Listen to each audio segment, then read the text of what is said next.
masih mengingatkan tentang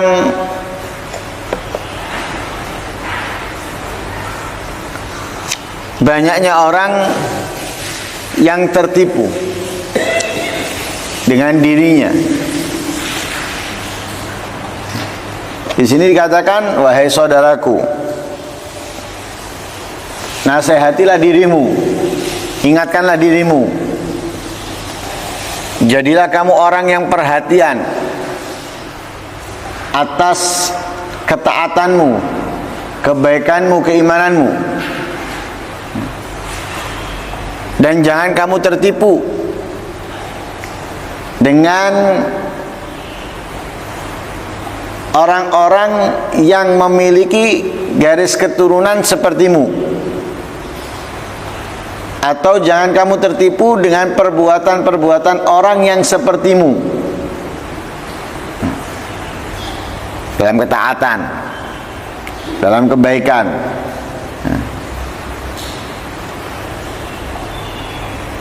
Yang istiqomah ke musholla, yang istiqomah ke masjid, yang istiqomah menghadiri majelis ilmu dan semisalnya, jangan kamu tertipu dengan perbuatan-perbuatan yang kamu lakukan ini. Nah, begitu juga orang-orang yang berilmu. Nah, orang-orang yang berilmu, orang-orang yang memiliki garis keturunan yang istimewa, jangan tertipu dengan ilmu yang kamu miliki atau dengan garis keturunan yang kamu miliki. Wa tadarak ma farrata min amsik qabla hulul ramsik. Kejar ketertinggalan yang lalu dari hari-harimu sebelum datangnya, turunnya kematian kepadamu. Apapun yang tertinggal dari kebaikan, ketaatan di hari-hari kemarin, maka gantilah. Kerjakanlah segala yang tertinggal sebelum datangnya kematian. Wala tusaid nafsaka bi khadi'atiha wa ghishiha ala nafsik ala naqsik wa bukhsik. Jangan kamu bantu diri kamu untuk terus tertipu, dibodohi atas apa? Atas kekuranganmu dan keburukanmu. Jangan malah kita dukung diri kita ini dalam tipuan. Artinya Pak, orang dia sadar tapi dia tetap mengiyakan. Dia tahu kalau dia dalam keadaan yang salah, tapi dia membenarkan atau diam. Ini jangan. Jadi ketika kamu tahu bahwa kamu ini tidak sesuai,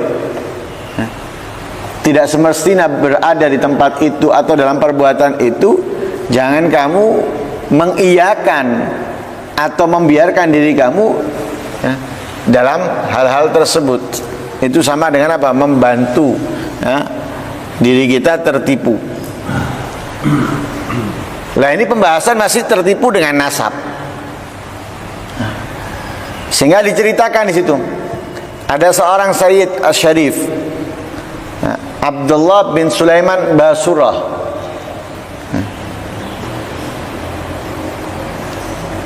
Ini Sayyid Syarif Abdullah bin Sulaiman Basurah ini seorang wara, orang yang wara. Wara itu sebagaimana kita ketahui meninggalkan yang nggak jelas. Bukan yang haram lagi, yang nggak jelas ditinggalkan.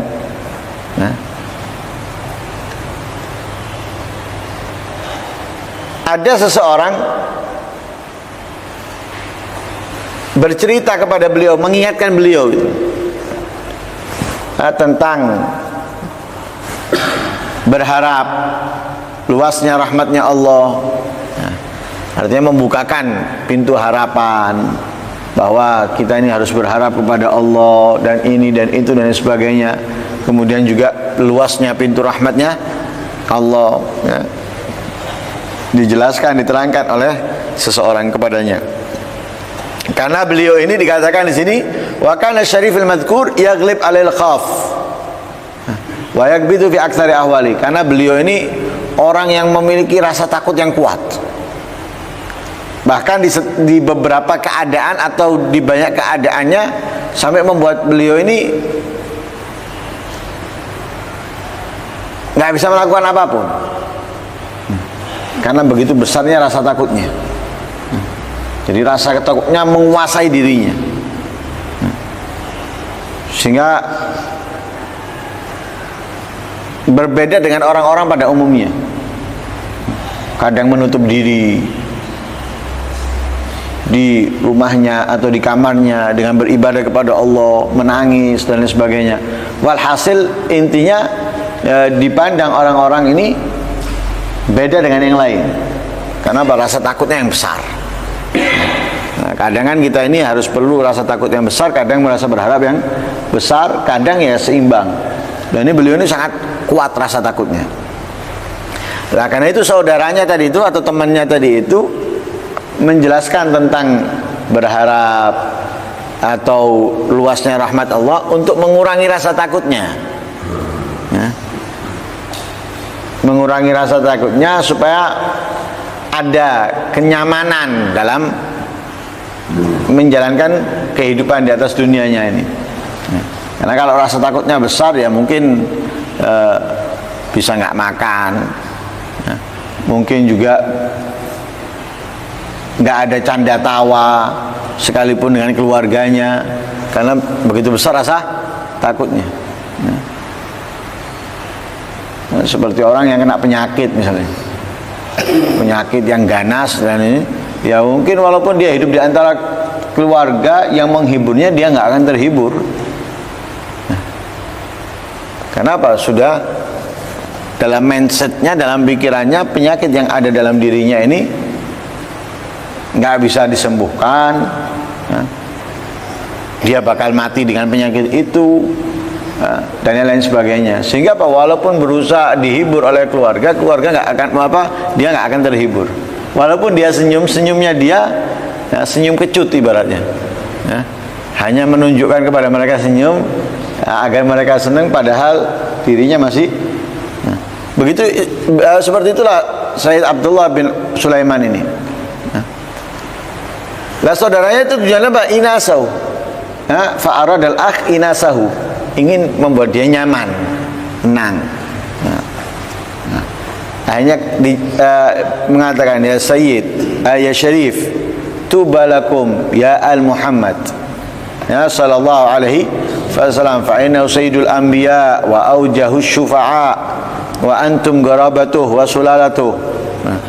Wahai Syarif, beruntung kamu, beruntung kalian, ya, keluarganya Nabi Muhammad, yang mana Nabi Muhammad itu adalah pemimpin para nabi, ya, yang paling berhak, paling besar memberikan syafaat, ya, dan lain sebagainya. Kalian adalah keturunannya, kalian adalah kerabatnya. Tujuannya menenangkan agar rasa takutnya berkurang. Nah, kalau begitu kan biasanya tenang awakmu, gampang. Misalnya ini nggak punya duit buat berobat misalnya, dan kemudian ada orang kaya datang, oh ini ponakan fulan, kamu ini saudaranya fulan, kayak tenang gitu ya. Nah, kenapa? Nah, ada yang jamin, ada yang bantu, nah, kan gitu. Nah ini dikatakan seperti itu, kamu ini keturunannya Nabi, kakeknya kamu ini pemimpin para nabi, pemegang syafaatul udma, ibaratnya untuk menenangkannya. Falamma sami'a minhu, ketika Syarif Abdullah bin Sulaiman Basura ini mendengarkan ucapannya temannya tadi itu, taghayyara wajhu, berubah wajahnya. Berubah. Bukan berubah senang, bukan berubah bahagia. Nah, kalau anak-anak sekarang, nah, wah seneng, wah, nyari perkataan-perkataan para ulama yang menyatakan, walaupun sayyid atau syarif yang bodoh itu lebih mulia, wah, mententeng misalnya. Disebutkan seperti itu, mententeng, dijadikan dalil bahwa dia adalah orang yang mulia walaupun bodoh. Nah, dia lupa ya, bahwa bodoh itu sifat yang paling tercela yang diciptakan oleh Allah ya, dan diletakkan oleh Allah kepada orang yang paling buruk. Nah, ini tidak sadar. Berdalil, wah, cucunya Nabi ini walaupun bodoh masih lebih afdol daripada orang alim sekian yang bukan keturunan Nabi. Lupa dia. Sifat yang paling tercela yang diciptakan oleh Allah paling buruk adalah kebodohan yang diletakkan oleh Allah kepada paling buruknya makhluk. Nah, ini ketika mendengarkan itu wajahnya berubah. Berubah marah. Gak seneng. Langsung ngomong, ya akhi, ma tughni garabatuhu liman khalafa tariqatahu. Gak cukup hanya dengan modal menjadi keturunannya, menjadi kerabatnya, kalau tidak berjalan di jalannya. Tak cukup modal hanya aku cucunya, aku anaknya. Gak cukup kalau apa? Tidak berjalan di jalannya. Gak qiyamul lail, gak menangis, gak membaca Al-Quran, gak sholat rawatib, gak sholat berjamaah. Gak cukup. Sholatnya gak pernah berjamaah, mengandalkan anak cucunya Rasulullah. Gak pernah qiyamul lail, anak cucunya Rasulullah. Al-Quran nggak pernah dibaca. Kalau sempat ngomong, aku cucunya Rasulullah. Berbeda jalannya, berbeda jalannya. Nggak cukup, katanya beliau, nggak cukup modal hanya kerabat, menjadi kerabatnya kalau jalannya nggak sama. Kita aja loh, kita manusia biasa ya, manusia biasa ya, ketika belajar kemudian menjadi alim, kemudian punya anak bodoh, nggak mau belajar dan sebagainya, mau mengakui ini anaknya loh, malu. Bapaknya mau mengakui ini anaknya, malu. Kenapa? Beda. Bapaknya rajin, bapaknya semangat, bapaknya ini, kemudian anaknya enggak. Ini bapak mau ngakui anaknya, malu. Ini modal nggak cukup, katanya beliau. Hanya diingatkan dengan beberapa bilang, ya akhi, ma aral iltifatal galab ila mithli dhalik illa fitnah wa mihnah imtahanallah biha garabatu. Wahai saudaraku ya, ketika hati ya, melihat seperti apa yang kamu ucapkan ini ya, ketika hati pikiran ya, merespon apa yang kamu ucapkan, yaitu gambarannya itu melihat kekerabatan. Ketika seseorang itu melihat kekerabatannya dengan Nabi ya, menjadi adalah kemuliaan, keistimewaan untuknya, kecuali ya, pandangan ia ini atau pemikiran ia ini akan menjadi fitnah, akan menjadi cobaan yang Allah coba untuknya. Seorang yang merasa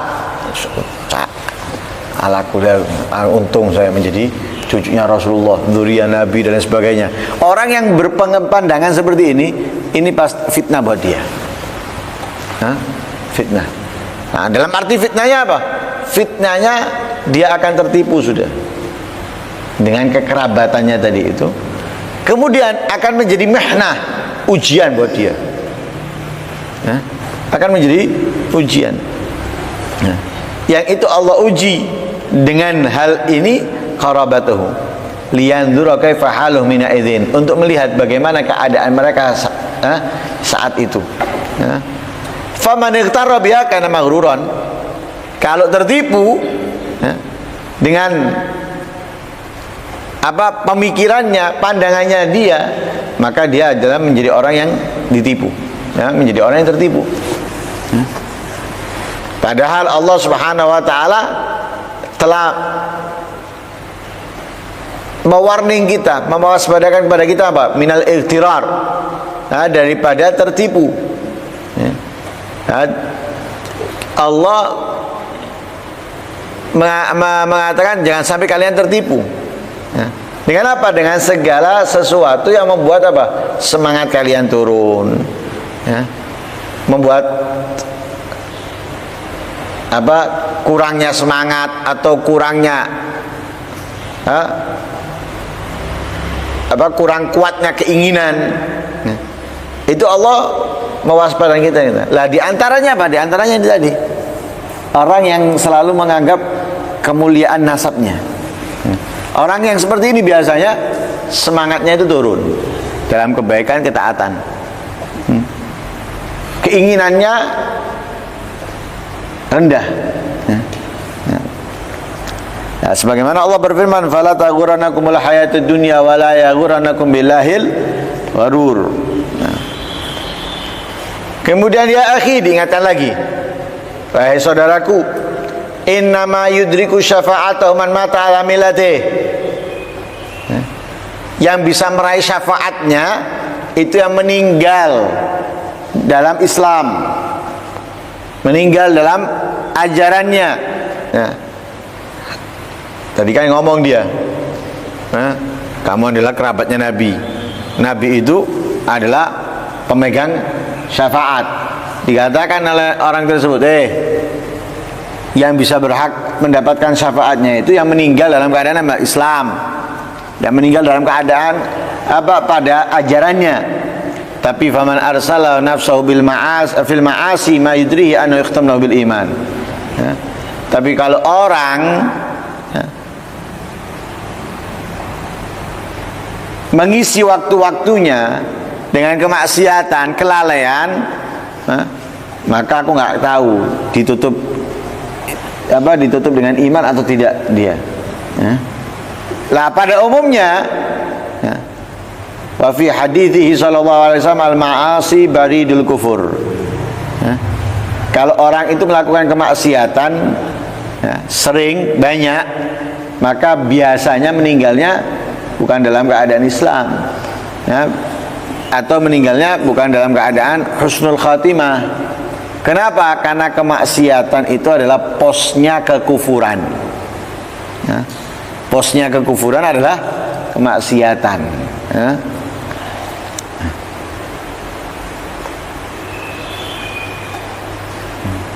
Nah, jadi ada beberapa jadi nggak bangga, nggak senang, malah juga apa?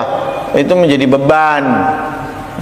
Kenapa? Harus menjaga kemuliaan yang dia miliki. Raja, anaknya harus jadi raja nantinya.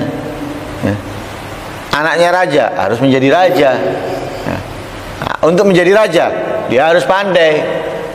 Pandai dalam berbisnis, pandai dalam bernegosiasi, pandai dalam berpolitik, dan lain sebagainya. Kalau turun nggak pinter, ya dibodohi rajanya. Akhirnya kerajaannya bisa jatuh, bisa runtuh. Begitu juga orang yang memiliki garis keturunan yang mulia. Itu beban. Kenapa? Dia harus sesuai dengan yang di atasnya. Bagaimana di atasnya? Dia mulel, baca Al-Quran, menangis, ilmu, dan lain sebagainya. Maka dia harus melakukan itu semuanya. Kalau memang apa? Dia tahu kalau itu adalah beban. Tapi kalau orang nggak menganggap itu adalah beban, hanya modal kebanggaan, ayahku dan ini dan itu. Ini yang jadi fitnah. Jadi cobaan dari Allah Subhanahu wa taala. Apalagi dengan dalil-dalil yang menguatkan kemuliaan, keistimewaan nasab, tapi dia lupa dengan ancaman-ancaman yang ada. Ini kalau dalam kitab Bidayatul Hidayah, seperti orang ditipu oleh setan atau apa? Kemuliaannya ilmu, kemuliaannya mencari ilmu, kemuliaannya orang-orang punya ilmu, tapi ditulikan oleh setan ancaman bagi orang-orang yang punya ilmu. Ditulikan sama setan. Hanya yang disampaikan ini tentang kemuliaan. Makanya kalau ada pengajian yang ngisi itu memuji orang-orang yang memiliki kemuliaan nasab, seperti para sayyid, habib, apalagi mereka ini ada dasar ilmu dan lain sebagainya, sebelumnya dipuji, mumbul kabeh wong-wong emang. Rata-rata mereka itu mumbul, terbang, baca keteteran, baca yang berharokat keteteran semua. Baca maulidnya tidak banyak yang tidak tepat dan sebagainya, tapi sudah mumbul. Kenapa? Karena berada di pengajian yang muji-muji mereka, yang memuja-muja mereka, mumbul, terbang. Nah, itu bodoh dari yang isi. Kenapa? Orang yang nggak punya isi dipuji, terbang. Yang punya isi dipuji tuh resiko. Apalagi yang nggak punya isi, terbang ini seperti pelembungan. Baca banyak yang salah harokatnya. Baca Quran banyak salah harokatnya. Baca maulid, baca burda, baca ini banyak salah. Kalaupun ada kekeliruan di harokatnya, dia nggak tahu kalau itu keliru. Nggak tahu. Kenapa? Memang nggak ada. Tertipu. Tertipu dengan itu. Makanya ditulikan dia dengan ancaman-ancamannya ditulikan. Hanya apa? Disampaikan kemuliaan-kemuliaannya. Imam Ghazali dalam kitabnya Bidayatul Hidayah, setan itu menipu.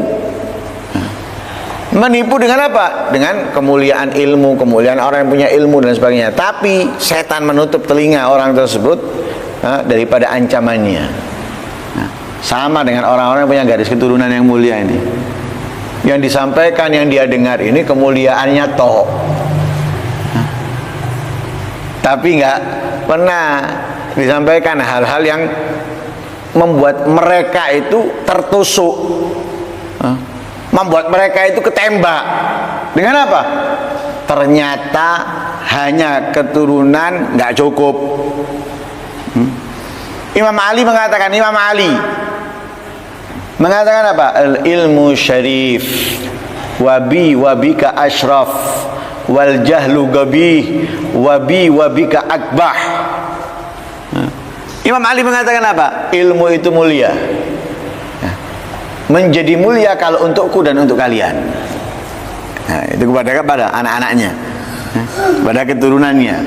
Kebodohan itu buruk, dan kepadaku dan kepada kalian, siapa? Keturunannya lebih buruk. Itu mulia dari mana? Imam Ali mengatakan kebodohan itu buruk dan akan lebih buruk kalau itu dimiliki oleh anak turunannya. Kemudian merasa hebat. Ini tertipu. Itulah tugasnya setan, menipu. Nah, karena itu orang tersebut, Abdullah bin Sulaiman tadi itu nggak tertipu ketika dipuji.